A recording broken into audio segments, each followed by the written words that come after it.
you have no idea what you are capable of when you're not afraid. This is the thing that I always tell creative people. It's astonishing to me. Think about it for a second. Think about what you do for a living. Think about how you are wired as a creative person.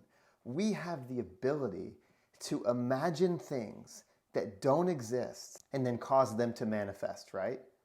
So regardless of what your role is, whatever your creative outlet is, whether you're like a designer, you're like a developer, you're a writer, you imagine things and emotions and you build things that don't exist. You do it for yourself, you do it for other people's businesses, you do it for your employer, you do it for brands, you do it for people. You are a creative person and that is amazing.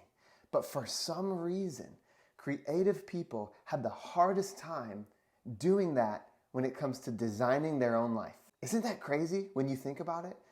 I absolutely love what Jim Rohn used to say. He used to say that of all the living organisms in the world, humans are the only ones who do not live up to their potential.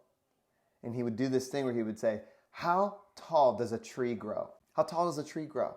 It will grow as absolutely tall as it's capable of. Its branches will stretch as far as they're capable of. It will produce enough fruit as much as it's capable of. And living organisms are wired to do this. And humans, we are the only ones who do not live up to our potential. And I believe the reason, one, is because we've been given choice. But the second reason is because we let what other people will think about us and all the other fears of what could happen or could not happen stop us from doing what trees and other living organisms do best. And that's living out and living up to our full potential. Creative people, we have no excuse because we are the ones who have been given the minds and the hearts and the abilities to imagine things that don't exist. And like I said, manifest them into reality.